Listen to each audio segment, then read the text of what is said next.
বাংলাদেশ ব্যাংকের ২৫ জন কর্মকর্তার বিরুদ্ধে অভিযোগের প্রেক্ষিতে ভল্টে তল্লাশি চালিয়ে কিছু পায়নি দুদক।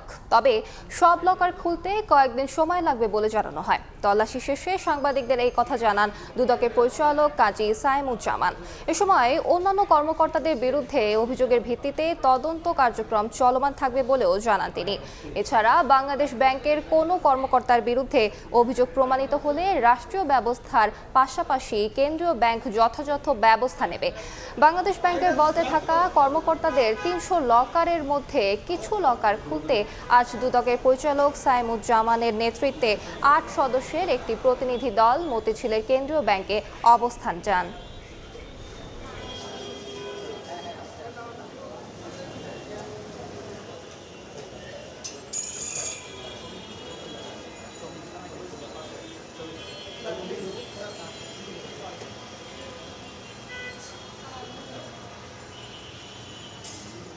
প্রথম ধাপে আমরা ২৫ জন কর্মকর্তার একটা তালিকা নিয়ে এসেছিলাম। যেই নামগুলো আমরা নিয়ে এসেছিলাম এখানে আমরা নিজেরা এসেছি যাতে নিজেরা করে রেজিস্টার পরীক্ষা করে দেখতে পারি এবং আমরা যাতে নিজেরা সন্তুষ্ট হই।